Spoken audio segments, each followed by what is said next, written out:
Hello and welcome. This is Rooflemonger, my friends. This is our Feng guide for Tekken 8. As with these guides, you can expect I'll be covering a lot of topics about the character, and also everything will be time-stamped, so skip forward to whatever makes sense to you, as this will be a longer video. Hey, and if you can spare a like, that'd be nice.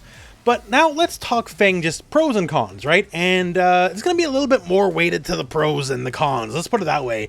I believe Feng is a very strong character in this game, and why is that? It's almost effectively just all upsides. Like, he has very strong poking game with a wide variety of pokes, a very, very, very strong low game with a lot of options to work with. Much better than the majority of the cast, I would say. Very strong movement options, because like any random Deceptive Step, and of course we'll talk about later in the video, can turn moves that would not whiff into moves that will whiff into free punishes. Also, certain moves have just effectively parry effects built into the moves, and you can kind of scam people out about it if you can get the read on what they're going for next. Very powerful crouch dash options with a lot of tech you can do from the crouch dash. Of course, we'll cover that as well. Just strong all around. Very good advantage frames on many hits. You're going to see +6 quite a bit, either on hit or on block, which is very devastating. He has a great panic tool. He's just got a wide variety, just really good checks on everything. Like, he has a lot. Like, I don't want to make this like a tier list video, but I think it's safe to say Feng's one of the better characters in the game, right? Because when we have all these pros, what are the cons? And what are the cons indeed? I guess he's not a grappler like King, if you can consider that a con. Like, his throw game is only like how it is for 85% of the cast. He's not really a character I can identify with any particular weaknesses. Like, maybe he doesn't have a lot of counter hit stuff to work with, but ever since the Tekken 7, the Tekken 8 shift, a lot of characters don't, right? Having a lot of valuable counter hits is more of a rare trait now. It's not common, so that's not really a downside. Feng's just really good, honestly.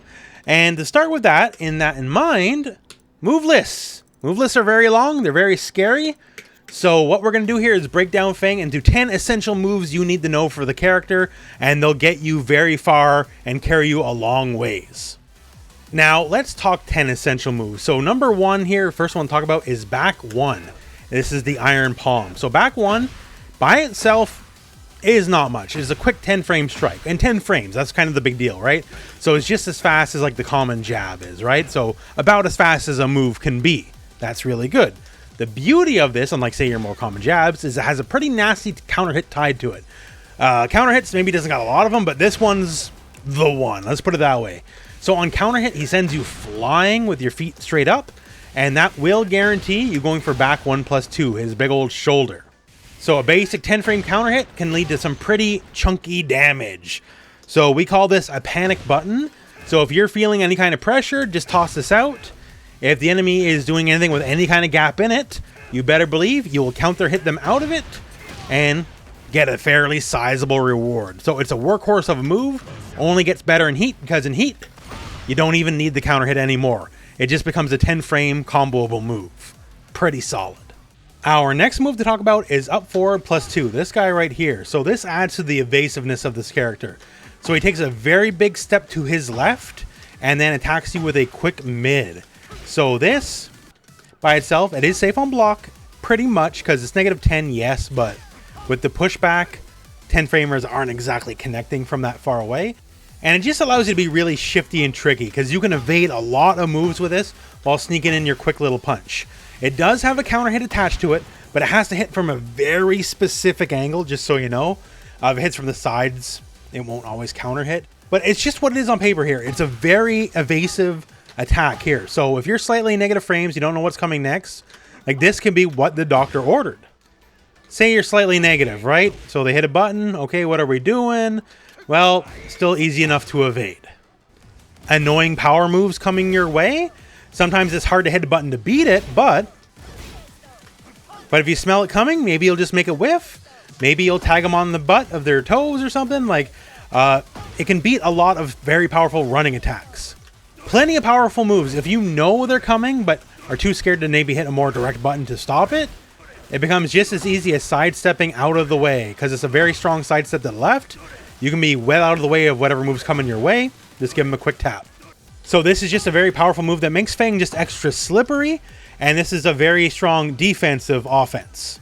Next up is down back 3, and this move is kinda cheap. So 17 frame startup, so very good, effectively unseeable low. And the thing about this is, like, obviously the damage isn't high on regular hit, but what it does is it leaves you at +4 frames, so it's a very advantageous low. At bare minimum, if you get this low, and you go for like while standing 4, because it does leave you in the crouching state, they can't contest it. They just gotta block, right? And that kind of leads to all the other shenanigans from it. While standing 4 will beat anything they do. Then we have like stuff like while standing 1-3, because you're also +4. While standing 1, 13 frames, so you'll also beat any button they can hit, so that's also very good. And of course, while standing 1-1, you have full crouch 1, so you can do this remaining crouch and do full crouch down forward 1, and that will just be another low to hit up the enemy. And it's a fairly damaging low, almost 20 damage, so it's pretty chunky for what it is.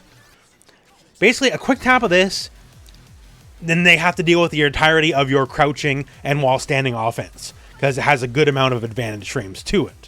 Doubly so because it forces crouching on them as well, right? So they don't have all their standing options to work with. So it's just good. Now, bearing the lead here, the counter hit. On counter hit, this is not just some simple poke anymore. This becomes a 36 damage, unseeable, low profile low. And that's a lot of things for a fast low to be, right? It does put you in back turn state, which you can take advantage of or just turn around. It's up to you. He has a lot of good options from back turn, as we'll cover later in the video. But basically, if you're very long range, low profile, low, that's also very fast, manages to hit as a counter hit, you get a gigantic chunk of damage in. And obviously a lot of pressure from that after the fact. If I gotta label a weakness, yes, technically it is launch punishable. That does suck. But the strengths are very much there, right? Compared to like other lows, like down 2. Down 2 is negative on hit. It does not have a fancy counterattack tied to it. And it's negative 12, so it's not as punishable, but it's slower. There's not as much reward. So, like, when you're doing quick lows, you're not anticipating getting blocked anyways. That's just how it is, right? So, it's a little punishable, sure, but the overwhelming positives outweigh that one negative. Now, going from down back 3, let's go to back 3. So, back 3 is a heck of a move. So, on basic, just hit here, knocks the enemy down. They can just get up real quick. Nothing guaranteed off that necessarily. 22 frames. So why is it good? Because on block specifically, it is +6 on block with chip damage. So any kind of passive enemy, they block this and it is very assuredly your turn. Like whatever you want to dream up, even something basic is like just a very neutral down forward 1 to keep them honest. Whatever you want to do, +6 says, no, I'm going now. You got to figure it out. And the more passive they want to be, the more you can kind of just do this, the more the chip damage will build up. +6, +6, +6. It's not something you can just wait out, right? At some point, they got to take like a guess to like step out of it or do something, right? And then you take advantage of exactly that. It's just a lot of frames to be plus by, basically. This is not some like +1 or +2 or +3 gimmick. +6 is significant. And also, if it hits as a counter hit, there is some juicy reward here. Hits as a counter hit, you can do things like dash forward stomp. That is guaranteed. It becomes an actual combo. Also, if you're inclined to use it, 4 roll to 3 is also something that's a natural combo from that on counter hit. But yeah, so it's just an incredible source of plus frames. That's all it needs to be, but it's that and more. So amazing move. Our next move to talk about is down forward 3. This guy right here. So what is this exactly? It is a launcher, although it does use your tornado, but it is a launcher that is indeed safe on block, -7. So yes, there is some characters that have the safe launchers like Paul or whatever. The thing is, Feng versus them, his works just as fine on crouching people, right? Doesn't just give like a weird lift up, no launch, like say Paul's down forward too. So it's universal against everyone. It'll always launch. It is a bit slower at 18 frames, but he still has his regular launch options too. Like he has a hop kick, 15 frame launcher, right? So he's not deficient. He doesn't lose out. This is just a benefit, a bonus on top of what he already has. So if you want to play it safe, if you don't want to overcommit, right? Like maybe they block. You know, it would suck, you know, like a hop kick if it gets blocked and you get punished, right? So this, hedge your bets. You won't get as big a reward, but you won't get guaranteed punished either. Okay, and yeah, okay, you're giving up your tornado. Sure. Are you giving up a lot of damage? Well, due to the nature of Feng's combo structure, I would say not really. Not really? Feng can still pull off the damage, right? So you're not giving up a lot, even though you're losing the tornado. You still get good wall carry, you still get respectable damage, right? So he has the ability to have the traditional launchers. Like that's there. He's got a hop kick, has the evasiveness of the hop kick, all that kind of stuff, right?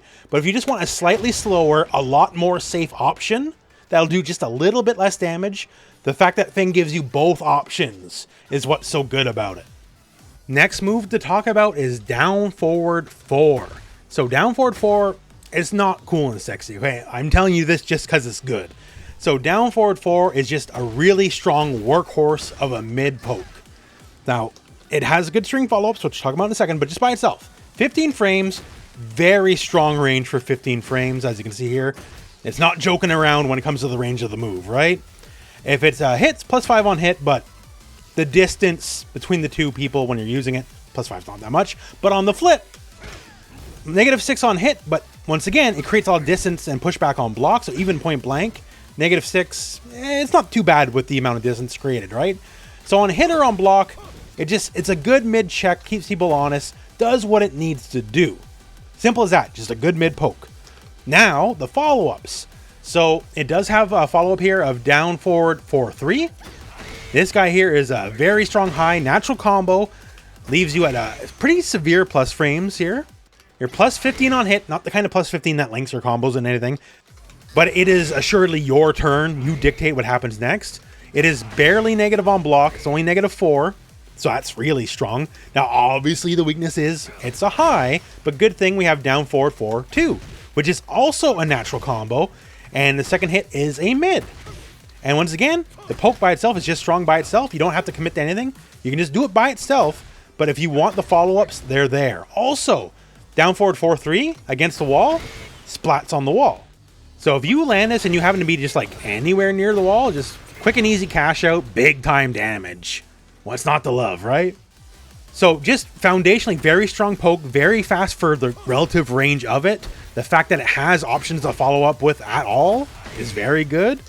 And other things like, it has 4-3, which also has a lot of range. It's a slower move. You want to do it from further out, right? But the fact that he's got multiple long-range pokes, like, he's just a very good pokey character, right? And this is just a really good cornerstone poke of the move set. So our next move can be done either from crouching or while standing. So this is down forward 4-1, full crouch, or while standing, down forward 4-1. And this is a stupid fast 19 frame low natural combo hit into 25 damage. Like, this is significant damage. This is not fooling around low damage, right? Off the back of an effectively unseeable low, this is very, very strong. Like, when you're up close, like, this is an amazing harassment tool. You got down back 3 for further away or closer if you want something that can high crush, right? But this bad boy is just really good. And you may notice here on block, this is one of the silly things about this.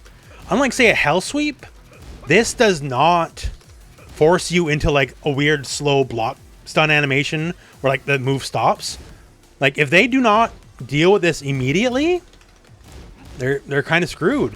And the fact that if you just commit to the low, it'll put you in back turn at -8, which effectively means punishable, but because you still got to turn around and stuff, right? But the consequence for this move getting blocked is not that big, especially if you're doing the follow-up. That means they have to duck the high, because the high is completely, it's -2, it's completely safe.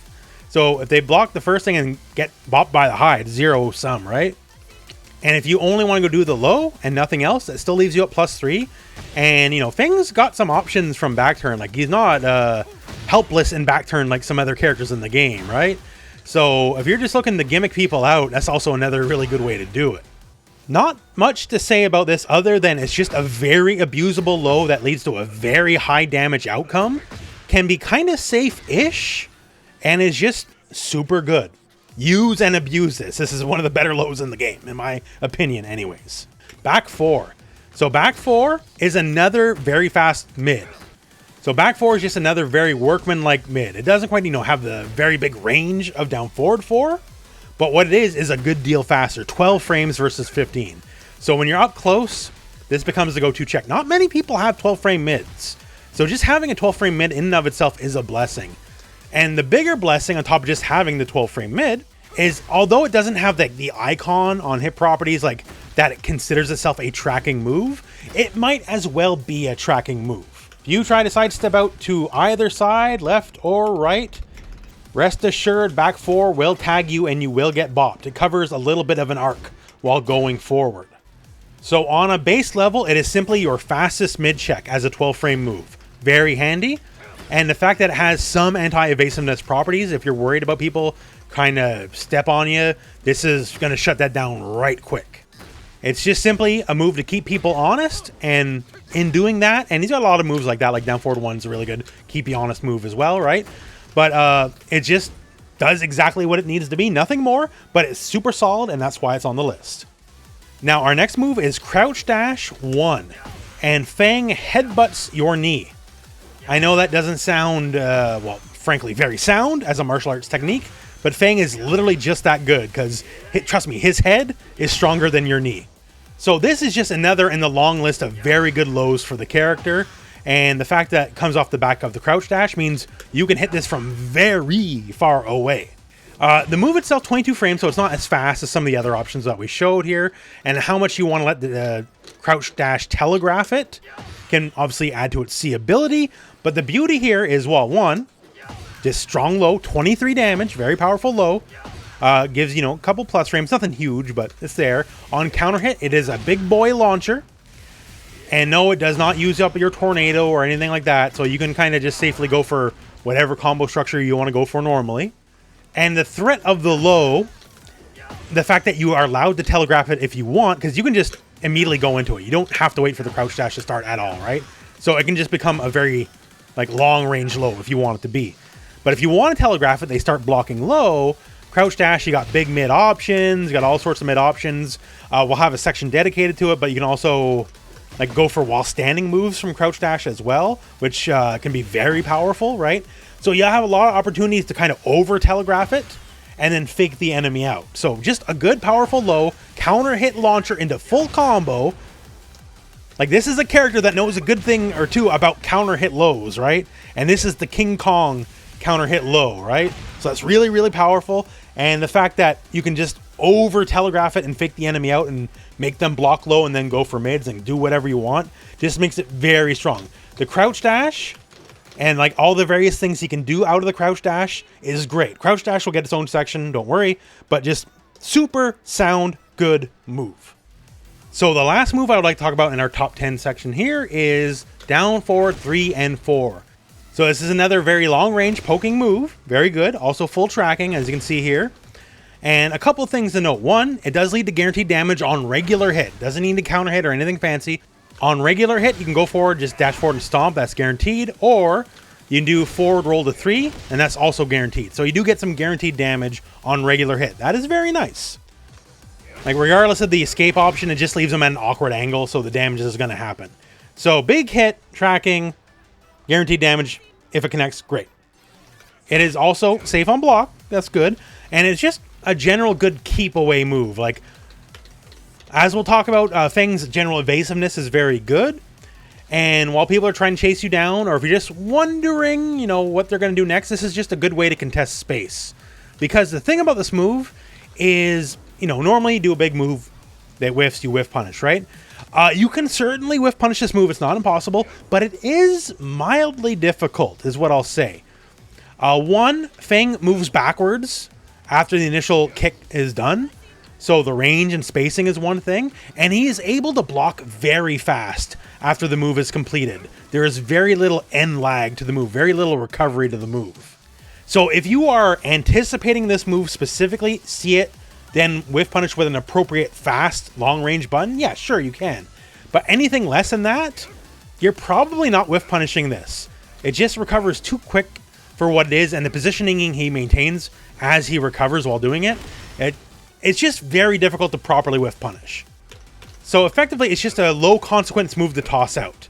So basically just add it to the pile of his very strong, very long range pokes, because he's got a lot to work with. So now to talk Feng's crouch dash. It's a pretty important part of his moveset. To do it, it's very basic. Like, effectively, you can just do a quarter circle forward. It's actually down, down, forward. You don't have to commit anything past that. But if you want to do it, just an easy motion quarter circle forward works. And what makes it good, obviously, is you got a lot of really good moves from it. But also, you have some trickiness you can do out of it. The moves, real quick. Crouch dash 1, it's the low. We already talked about it in the 10 moves section. Very good move. Crouch dash 2, which is just a big old mid launcher. So if they're anticipating that low, you can bop them with the mid. And 1+2, which is a headbutt. So the headbutt's advantage on hit, it is neutral on block, and on counter hit, it'll splat the enemy down, from which you can get guaranteed things like his stomp. The thing about crouch dash is, though, even though those moves are fantastic, right, it opens up a much wider move set, because crouch dash, well, it forces you in crouching, right? And therefore, as someone who's crouching, that means you have a wide variety of while standing moves. You can do your wide variety of while standing moves and full crouch moves out of the crouch dash. All you have to do is when you crouch dash, just hold down forward and cancel the end of the crouch dash, and it'll cancel it into your crouch, naturally enough. So now, instead of going like crouch dash 1, where I get the headbutt, part of the canned moveset, I can hold down forward, then let go, and they get wall standing 1. And moves like wall standing 1, very good for Feng. You can either go like wall standing 1-2 or wall standing 1-3, more damage, but it's a high. So one you can duck, the other one you can't. But this lets you do them from very far away, because the crouch dash covers a lot of ground, right? So normally if I want that wall standing move, I got to be mildly close to the enemy. But if we do a crouch dash, cancel it by holding down forward, then let go, then we can do it from much further out.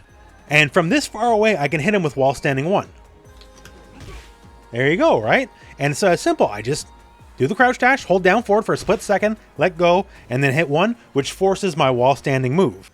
And I can do this with any of my wall standing moves, like 4, 3, 2, whatever it is. All my wall standing moves, I can do it. Also, my full crouch moves, like full crouch down forward 1, which is a pretty decent low. I can do that as well, right? So the crouch dash allows you to do all the crouch dash moves, which are all pretty useful, admittedly, but it also gives you your full crouch and wall standing moveset, and giving it to you with a good deal of movement attached to it. So it basically extends the range of all these moves by a significant amount. And also, there's some tricks with the actual movement. We have what we call snake dashing. So this is taking your crouch dash, canceling the end of it into just a sidestep, and then canceling your sidestep into another crouch dash. And if you do this fast, it looks silly. Like, if you want to style on people, I guess this is a good way to do it, I guess. Kind of kicking your leg out, right? It doesn't get you much distance, though. But if you want to kind of do it, let most of the move play out, then sidestep, then do it again. It basically just removes the barrier of having to wait out the crouch dash timing, because you're not allowed to pre-buffer the motion, because even though you can buffer many things in Tekken, this one, movement-specific options, it won't let you do that. So if you got the timing good, you can just do it normally. But if you don't want to let it complete naturally, you don't want to learn the timing, it's just a really good way to do it. Just you're canceling the end recovery into the sidestep, and you're canceling the sidestep into the crouch dash again. And if you do it fast, you get weird movement, as you can see here. Looks like you're doing like the Zangief Cossack dance. But if you want to let the movement rock by itself, you can just do multiple crouch dashes in order. So whichever one's more appealing to you, just forward movement or kind of silly sidestep movement, whatever works, the options are available. Now, to talk Feng in heat mode. Feng's heat mode isn't like outstanding, other than the fact that you just are able to use back 1+2 and heat dash cancel. So that's a really good bully tactic, because it's an incredibly fast mid, covers a lot of range. That part's really good, right? But what he gets out of it is kind of ho-hum. One thing, back 1, the part where normally a counter hit splats you down on the ground, now it's just on regular hit. So normally that would be a counter hit here. On regular hit, you still get that same splat. So I guess it makes his punish a little bit better while he happens to be in heat, but it's not that big of a deal. Certain moves like 4 forward 1+2, if you hold it, it becomes a guard break. So this is a guard break on heat. Normally, it would just be advantage frames, but here's the guard break. That's not that big of a deal for like a super slow wind-up charge move. Nice to have, better to have it than to not have it. But I guess the best thing about Heat mode specifically is it does give him an all-new move. He can only do this move in Heat, and that is simply 3+4. And he does this gigantic, huge range mid-kick that is very powerful for a variety of reasons. So one, on block, simply. On block, forces crouch, and he's plus 12. Like, that's not a typo. Plus 12 on block. And doesn't use up all your heat gauge or anything, right? So this is just a good way to enforce, okay, it's my turn no matter what. Like, say I'm further away, right? The range on this is very good for what it is. Also, if you're extra far away, the little bit right there where it stomps the ground, that's an unblockable attack. Like, it doesn't lead too much. You're still plus 10 back turn. It doesn't lead to much by itself, but unblockable is unblockable. You can't argue against it. So either you get like that weird unblockable, or you force them to block it. Either way, it is assuredly your turn while you're in back turn stance. And from there, obviously, we're going to go in back turn stance later in the video. But you got a myriad of options to work with. If it connects, regardless of how they wake up, you can just do back turn 3. And it'll just always connect. And that's just a very sizable chunk of damage. And not too much else to say than that. It's just a good way to force the situation from a range. The move, it just hits really hard, big on block, guaranteed damage on hit. It's just a big dumb move that's pretty alright. Once again, a lot of times you're in heat, obviously besides the generic stuff, like shoulder and the heat dash cancel is going to be like one of the main breadwinners, because shoulder is just really good when paired with heat dash cancel. But yeah, the big silly stomp is a fun thing to keep in mind because it's only available in heat. Next, we're going to be talking Deceptive Step, sometimes known as the Kempo stance. So that's back 3+4. Now, the crazy thing about the stance, the best thing about the stance is not the moves necessarily, but it's just entering the stance. Because he takes an incredible back step, well, backwards. And the thing is, he actually moves backwards faster in this stance than he does through like a regular backdash. Now, obviously, long term, backdashes will get you more space, but in the short term, this is faster. So if you're looking to make things whiff, like a simple backdash into Deceptive Step is a very strong way to do it. And this is where the moveset of the stance comes in, because we have things like Stance 2. So Stance 2 is a heat engager, and if you make something whiff, then this is basically how you whiff punish. Let me give you a really good example here visually of what I'm talking about. So as we said, it's just spamming forward 4-4, right? And fair enough. And the thing here, like say I just spam backdash, like regular backdash. I can't get out. I'm just not going to get out fast enough. And same deal here, like backdash canceling, like the Korean backdash. I cannot gain enough space fast enough. Like it just isn't going to work. Regular backdashes are not going to cut it. So in our scenario here, now we're going to backdash and Deceptive Step. And notice, this gets me out of the way of that mid kick. Because I'm moving backwards faster than a regular backdash will let me. Granted, it's only for a split second, but that can mean the difference between, well, life and death. So now in this scenario where I could not escape with a regular backdash, I could not escape with a Korean backdash, I can escape with Deceptive Step and even punish. Now in this scenario, she's airborne, so I don't get the heat engager, but still.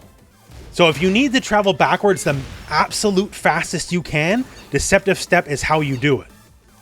And obviously, just like a simple backdash and Deceptive Step, make something whiff, then you go Deceptive Step 2, that punishes, but you also got a lot of other buttons.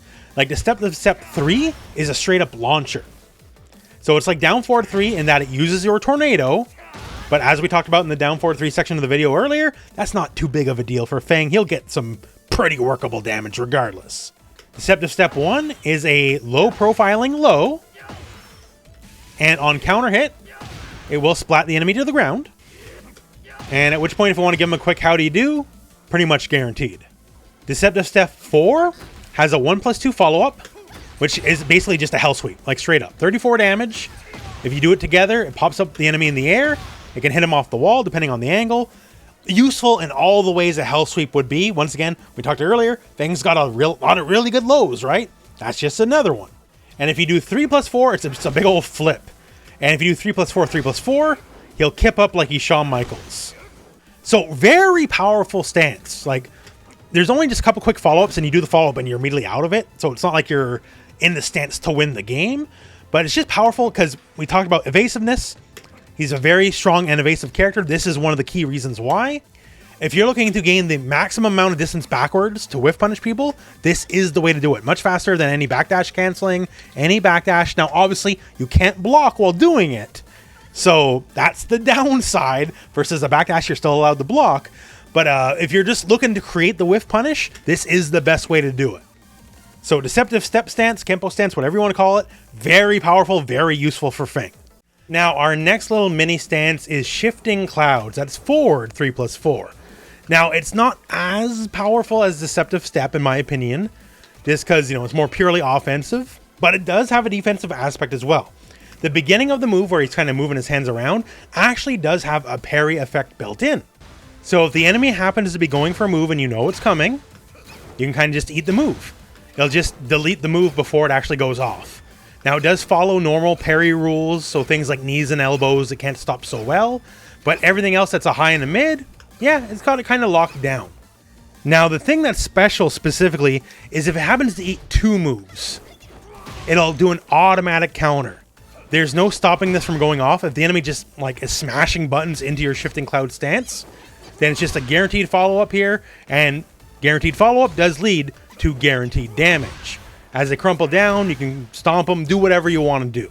So if you know the enemy's going to be overly aggressive, and it's attacking with various highs and mids, this is a good way to shut that down really fast. The window's not the biggest, but it is there. And keep in mind, this is just entering the stance, right? There's a lot of moves you can do from the stance. The parrying is just a nice bonus. Now, stance 1 specifically is a mid and a power crush, so it is armored. And even on regular hit here, you can see here, it causes a very strong knockdown state from which you can get follow-ups from. It is on the punishable side, though. It is -15 on block, which means it is launch punishable.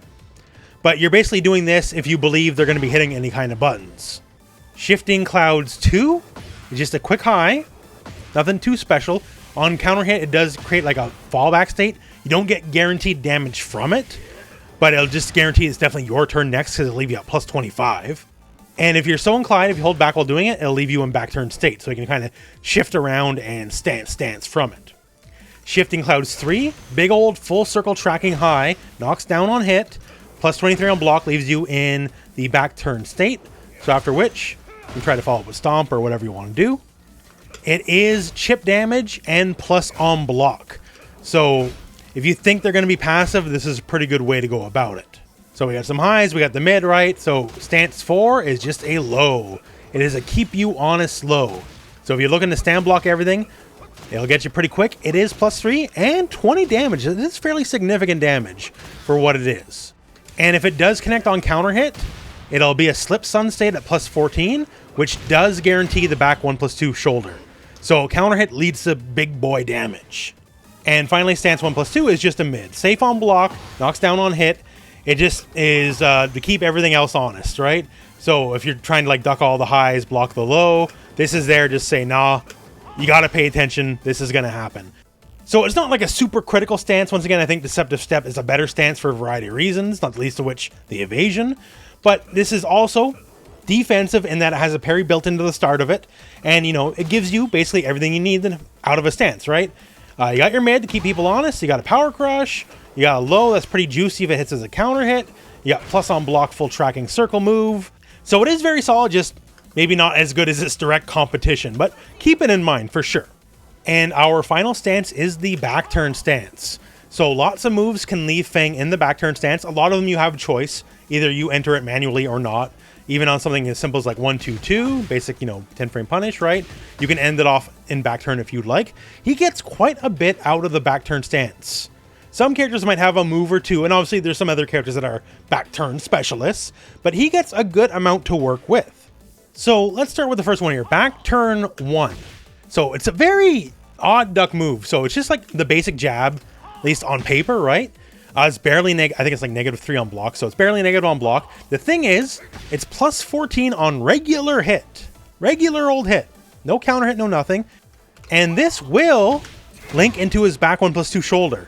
So the actual damage of this is not just a little piddly 12 damage off the quick high. it will basically give you a guaranteed combo, so you're going to get 33 damage and a heat engager off of it. Back turn 2 is an armored power crush heat engager. So it's a lot of things for a move to be, and it does them all, and it also splats people on walls too to boot. Now granted that it does so many things, it's a little punishable block a -13, right?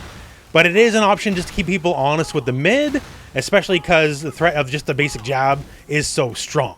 Back turn 3 is the same as forward 3, and it's a slower move admittedly, but what it is very chunky damage, 35 damage by itself, and if it happens to be blocked, you're not going to be feeling much better. Big boy chip on block, and also +8 while forcing crouch on block. So like on hit, well, a hit's great, but on block, the opponent can't feel good. You're eating so much chip. It is very assuredly Feng's turn. A lot of times in moves that will force you into back turn, especially after a combo, this is usually a natural combo. Whatever move into back turn 3, stomp him on the ground. Back turn 1+2 is like the really cool, I'm not even looking at you, double elbows backwards kind of deal. So fast enough, 16 frames.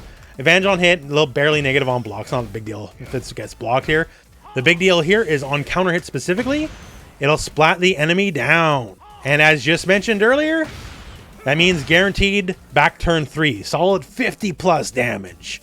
So don't fool around pressing buttons just because you think you have a chance because he's back turn. His back turn's a little bit better than everyone else's. Back turn down +1 is effectively the same as Deceptive Step 1.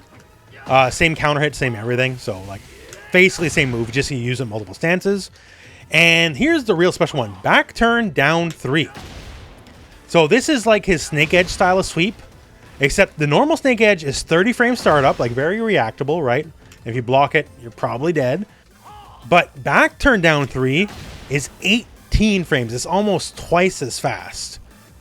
And 18 frame, you are not reacting to that in the same way. So when you're worried about the various mids and all that kind of stuff, you're blocking that, you will definitely get caught by this bad boy. If there's any weakness, is that it specifically needs a clean hit. So if you hit it from, say, a little further away, you'll still hit the enemy, but it will not launch. It has to be kind of meaty into the enemy to get the launcher effect. But otherwise, it's like all the benefits of the snake edge style of sweep, the power sweep that leads into full combo, but it is way faster. It's effectively unreactable. So this is one of the biggest things Feng has. He has another one too from Sidestep. Sidestep 4, same deal, has to be clean hit as well. So he gets the power sweep options without the downside of it being very slow and reactable. So back turn down 3 or Sidestep 4, either way, you are eating a lot of damage off a launching low. So yeah, that's one of the core strengths of Feng is, once again, we talked so much in the video, his lows are a lot better than most characters. And the fact that he has 2 effectively unseeable launching lows, one off the stance, the other one off Sidestep, pretty big feather in his cap. Okay, and real quick on throws, because Lord knows, rooflemonger video, I'm going to make this about grappling if I can anyway, even if he's not what you consider a grappling character. 1, his generic up forward 1+2 is better than most, because it leaves the enemy directly in front of you. And like if they try to do anything other than block, like down 4-3 is guaranteed basically, or you can just go for whatever pressure. It's good, but the real magic here is back turn throw. So he has a unique throw from back turn state, and it looks cool as heck because he just hits you with his shoulder as you fall down. The one thing, and this is easier to see from the player 2 side, when he's in his back turn state, the generic throws have the exact same animation, right? So there's no left arm, right arm nonsense. They look exactly the same. Now, generic throws you break with a 1 or 2, it doesn't matter. But the thing is, his special back turn stance throw also has the exact same animation as the generic throw. So it's a legitimate, like, king-style guess. You cannot tell visually the difference between his command back turn throw and a generic throw from back turn. So this actually does legit give him a little bit of throw mix. It's not complex. It's either a 1 or a 2 break or the 1+2 break. But visually, unlike other characters, you cannot tell the difference. So is it a generic? Or is it the special back turn throw? You just gotta guess. So it does give Feng a grappler trait. At the beginning of the video, I said one of his weaknesses is, I guess he's not king. But in one weird way, he is sort of like King. So back turn throw is a bit better than you would expect. Now let's talk bread and butter combos. I'm going to give you the basics of what you should be looking for. Also wall carry, wall combos, and some additional combos at the end. So what we're going to do is we're going to talk about the basic hop kick. So in the down forward 3 section, which is also a very important launcher, we did show you some combo examples at the start of the video. So let's talk the hop kick for now, the more generic launcher. I'm going to give you 3 examples. One that's super easy, one that's a bit harder and does more damage, and one that's even harder yet and does even more damage yet. So 3 examples, easy, medium, and hard.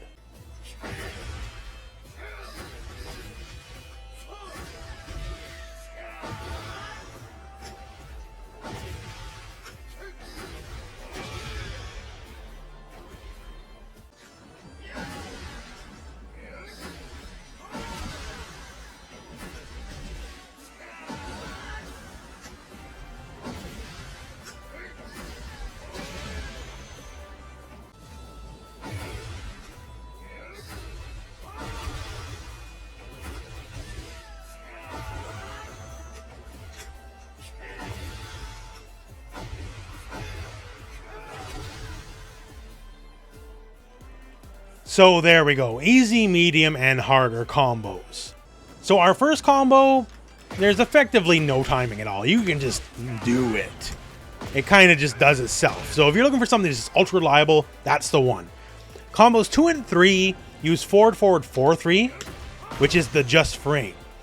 So 2 things about it is it's difficult to pre-buffer the move off a launch, because if you just hit forward, forward, 4, you're probably going to get forward 4 instead, which is annoying, so you have to wait to do it.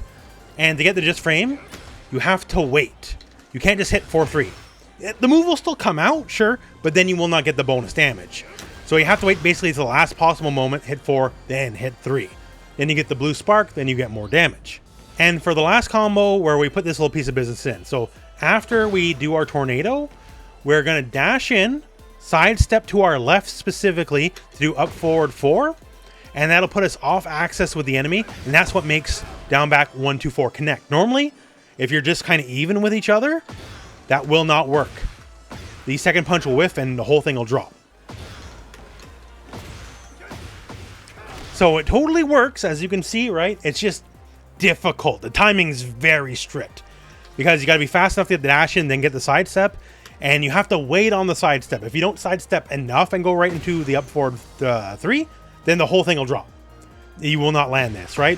So that is more maximum, that is more optimal damage. I'll leave it up to you which of those 3 you prefer. For me personally, I'll be taking the easy way out. I'm not going to stress over dropping a combo when I have my guaranteed damage, right? But, you know, on the bigger stages where you don't have the threat of the wall, that's kind of where you want to go. Now, that said, let's talk about, you know, the more normal stage, right? Feng, thankfully, has a very easy wall corner combos, wall carry, wall everything, so let's show that. Now, thankfully, Feng's got a pretty easy deal when it comes to just wall carry in general. When you're doing wall carry, you want to hit the corner. Specifically, the 2 moves you want to look at are down forward 4-3 and forward 3-4, which is a launcher in its own right, and we'll cover that in the ancillary combo section.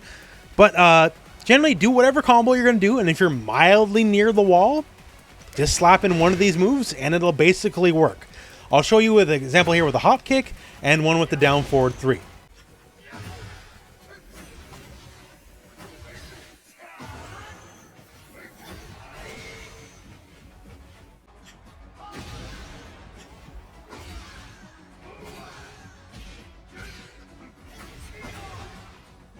So generally, forward 3-4 has more wall carry when done in a combo.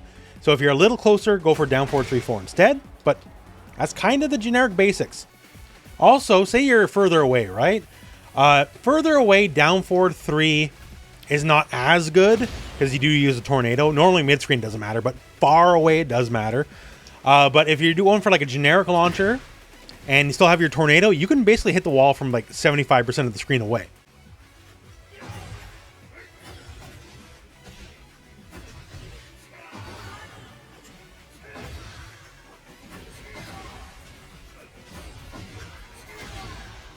And there you go, right? 80 plus damage from a pretty respectable distance away. Now let's talk the actual corner damage as well. What are we doing when we're actually at the wall? So once we're actually at the wall here, and we'll set a quick record point. That should be good here. What are we looking for, right? Generally, the easy answer is simply just forward 3, 2, back 1 plus 2. That's just kind of the magic answer for everything. That's kind of the go-to.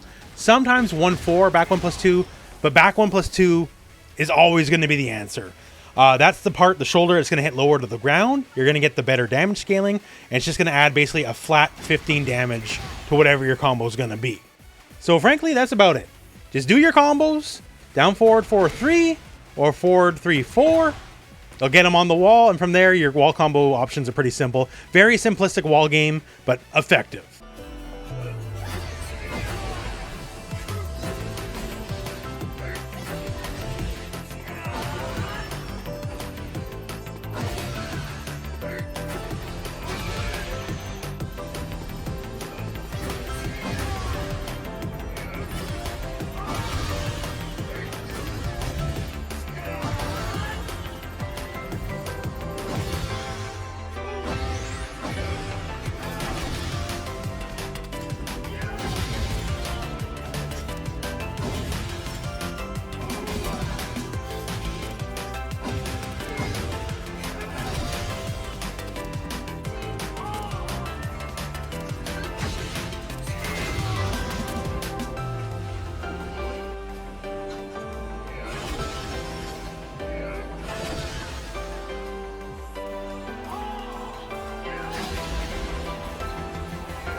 So now, here we are kind of closing out the video, and that is the basics of Feng. Feng is strong, in my opinion. You know, don't count me as like a tier list lord or anything, but I definitely think Feng's on the upper half of the cast rather than the bottom half. He's basically all upsides. There's no real weaknesses you can throw his way. He's got a lot of very powerful tools. He controls space very well at a lot of ranges of the game. He's just super good overall, and there's a lot of different ways to play him. I like the pokey style. I like kind of the fundamentals base, but if you want to go wacky, you know, we talked about it. You know, he's got a snake edge, but he also has fast snake edges, you know, back turn sweep, side step sweep. Like, if you want to go for like the scumbag route, he's got the tools for it. Obviously, on top of the whole aesthetic as well, he's effectively your 70s kung fu villain. So if you like your, you know, Shaw Brothers films like I do, he's already probably going to be one of the characters that's going to be most appealing to you out of the gate anyways. And I highly suggest, you know, we went over a lot of what he can do in this video, but not everything, because I don't want this to be like a 3-4 hour video. It's already probably going to be almost an hour long as it stands. So I behoove you, like, learn what you learned here, put it to use, and once you start, like, you know, really gaining mastery of the character, come back, go through the move list, see every little detail, because you can use everything he's got. He's a very complete character in every aspect of the word, so that's why he's one of the better characters in the game, in my opinion. But that all said, now we are indeed at the end of the video. If you watched all the way to the end, if you could spare a like, it'd be very appreciated. And other than that, thank you very much for watching. Hope this video has found you well, and go out and play some Tekken.